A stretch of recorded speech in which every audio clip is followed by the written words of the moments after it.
This perp back with another video, and I just got done checking out this brand new show called From. It's on Epic. I think that's how you say it, right? It's a really weird platform. Not a lot of people know about it, but if you have Epic or whatever, you could definitely go check that out on there. They put out the first 3 episodes. I will dive into spoilers, so if you haven't seen this, click off now, then come back when you watch the first 3 episodes. And I'm gonna do my best to kind of break each one of these episodes down. Starting with the first episode, I really like the tone of this whole entire show. It kind of gives me Salem's Lot, you know what I'm saying, mixed with like some like a Stephen King kind of aesthetic. You got this town getting ready to go home for curfew. There's a curfew. We got our main characters here: Sheriff Stevens, Boyd Stevens, the deputy Kenny, and then you have Christy. Really interesting characters. But this scene right here, I remember seeing a while ago, and shows you how dumb kids are. Just saying. I'm sorry, but it's just we instantly get right into why things are how they are in this world and how they are in this town, and the ramifications. You have this little girl being talked to by this old lady that supposedly looks like her grandma, and their father's not there. He's out there getting drunk somewhere, and he doesn't come back until next morning. And then the brutality in this is really crazy, because you don't really see any of the quote-unquote monsters kill anybody, but when you do see like kind of the aftermath, like I was not expecting to see like a child being like their guts completely removed. Like it's very, really graphic. But there will be consequences for Frank, and we'll get into that later on in this review, because the sheriff was really pissed off at this point. The sheriff is a very interesting character. I can't wait to see more of his backstory, because his son is also there, but they kind of are not seeing eye to eye. Maybe it has something to do with their mother, or just something that happened in the past. I can't wait to see that. So we get introduced to another set of characters that kind of integrate themselves with the people of this town. We have Ethan, the youngest son. We have Julie, the daughter. Then we have Tabitha, the wife of Jimmy, and they're driving off to somewhere. I don't know if they said specifically where they're heading towards, but they end up coming across like this tree in the road, and they decide to turn back, and then they end up in this town, which they quickly find out that they're not able to leave, and it's just an ongoing circle. It's like they're stuck in this like kind of vortex or whatnot. And this is my thing, right? The sheriff had the perfect opportunity to kind of stop this whole thing from happening, because this family ends up gets pretty much ran off the road by this other car, and supposedly this is rare to happen, that they have 2 cars, because usually it's just one car. But whatever, they were going to put spikes in the road, and that would have been probably even worse, maybe kind of weird. But the sheriff could have just avoided this altogether, pretty much. So, and they also interrupt kind of like the funeral that they were having for the Frank's wife and his daughter, which was really sad. But after this crash, things are kind of looking kind of spooky. Everybody's pretty banged up. Tabitha's pretty much knocked out. Ethan has like something sticking out of his leg, not his bone or nothing, but it's just like something pierced through his leg, so he can't really move. He's pretty much knocked out. Julie's just kind of shaken up. She has a bad back. So this leads the town people to kind of rally together, because one of the people that swerved, that got into the wreck, They weren't as injured, but he was able to get to the town and tell people like, yo, there was this wreck, you need to come quick.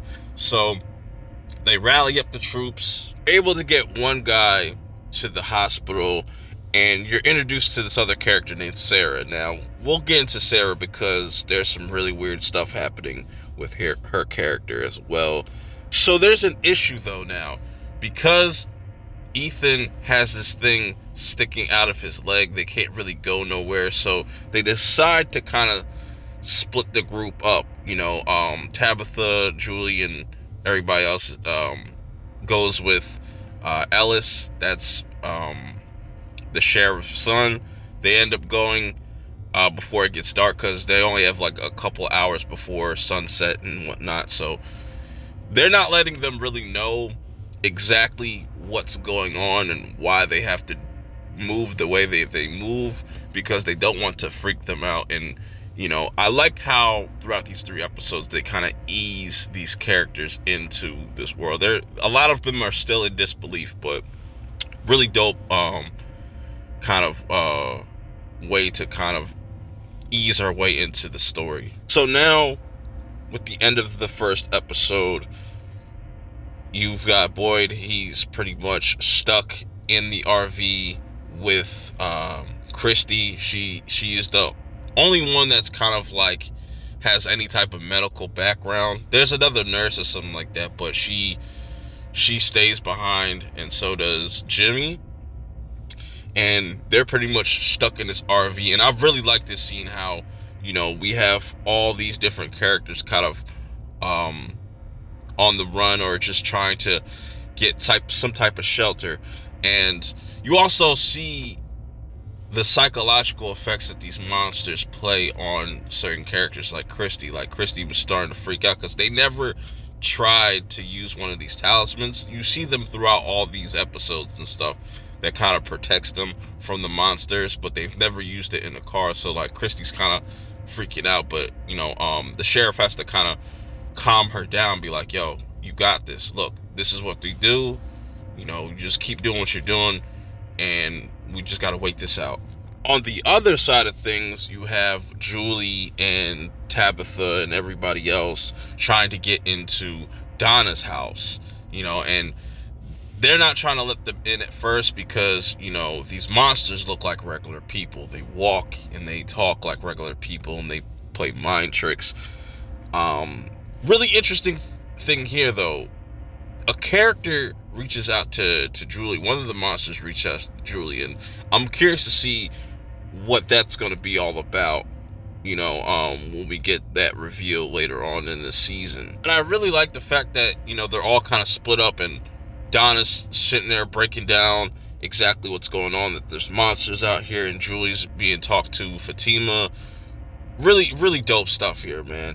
So, sad episode, with my boy Kenny here, and we get a lot more backstory on him and his father and just his parents, and how he just really cares about his father. And man, and just what ends up happening in this episode to his father is very, very sad, and I'm curious to see how this is all going to play out in future episodes. Because bringing back to Sarah, she kills this dude, his name is Toby, kills him, and just like cuts him up to make it look like it was the monsters that did it.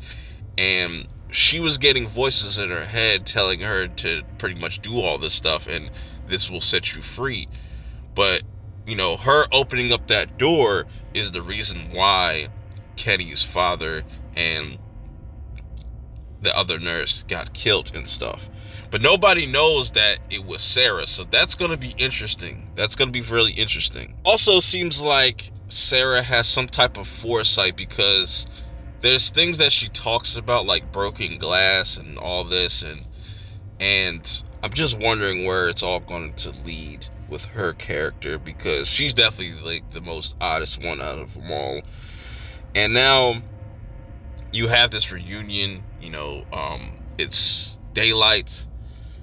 Tabitha's able to reunite with Jimmy and her son, but at the same time, Kenny has to find his father completely mangled, which was really sad. And then you have the sheriff kind of reflecting on all this, and it definitely seems like it's taking a toll, because I like in the first episode that it was like 96 days since they haven't had an incident, but now it's just completely chaotic now, and Ethan is seeing this boy in white, which I thought it was Ethan at first and he's just seeing himself, but I don't know where they're gonna go with that, but it's interesting. So we get into the third episode out of the 3, and this lets you know how weird Donna's spot is, because this was such a weird opening. You have the camera panning and you see these two couples having sex, and then while Tabitha and Jimmy are sleeping and Tabitha wakes up from a nightmare, everybody's trying to just get a lay of the land. Also, the character that was with Toby in the back of the car, his name is Jade, he starts to wake up, and he's very Hollywood. He's very bougie. He's very uptight, and he thinks everything is kind of a joke here. He thinks he's getting a prank pulled on him. So Donna lets him go about doing his own thing, while the sheriff has to make a huge decision, because what Frank did can't go unpunished. And you see him kind of reflecting on that. You see Frank kind of reflecting on the decision that he made, and he realizes that his decision got his family killed.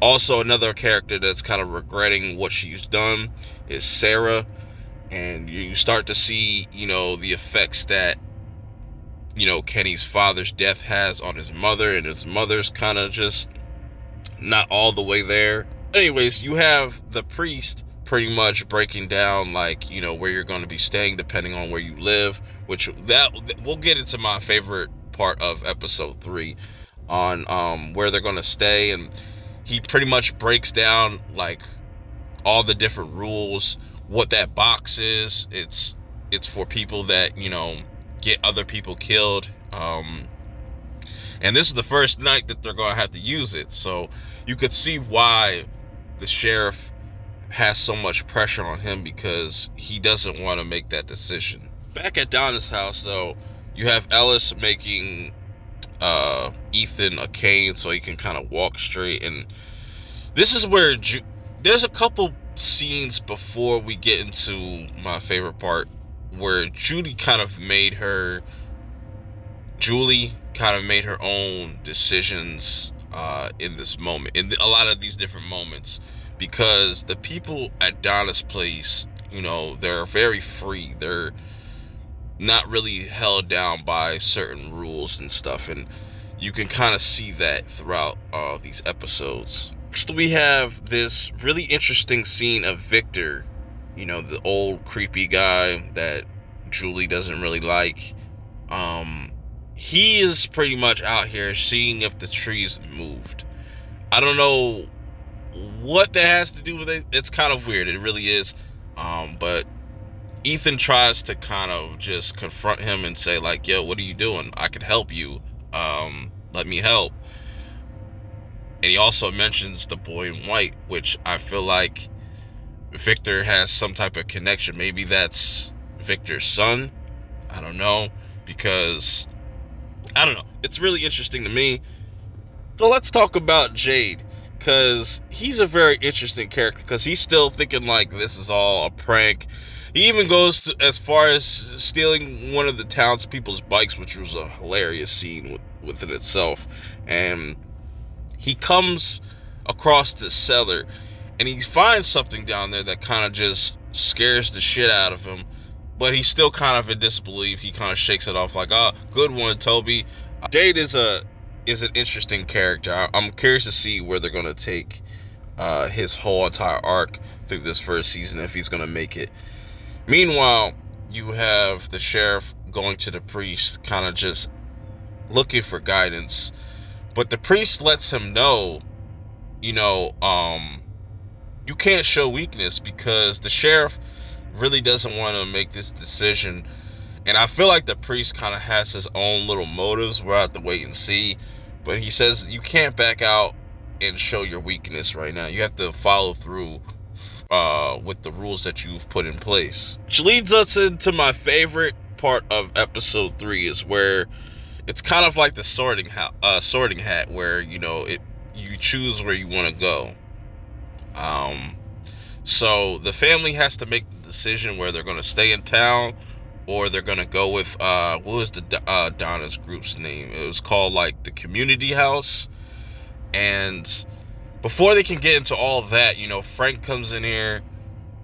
He wants to say some last heartwarming words about his family, and it was really sad. And then Jade comes in and fucks that whole mood up, and it was hilarious. It was hilarious but fucked up at the same time.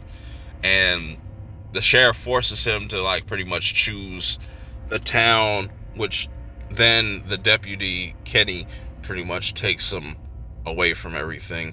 But then Julie makes a decision to get away from our family, not stay in town, and go to Donna and all of them. And that whole shit was crazy. And she's obviously going through her whole rebellious stage, so I can understand it. But it was all kind of leading to this point. Now with Jade, Kenny takes Jade to go see Toby's body to pretty much bring him back to reality. Like, this is real, man. This is not no joke. This is not no prank or whatnot. And Kenny ends up taking in Jade into his home, letting him stay there, while we get the end of the episode where Frank, comes to terms and he hops into the box, ends up getting killed. Everybody else pretty much goes back to their house because it's nighttime.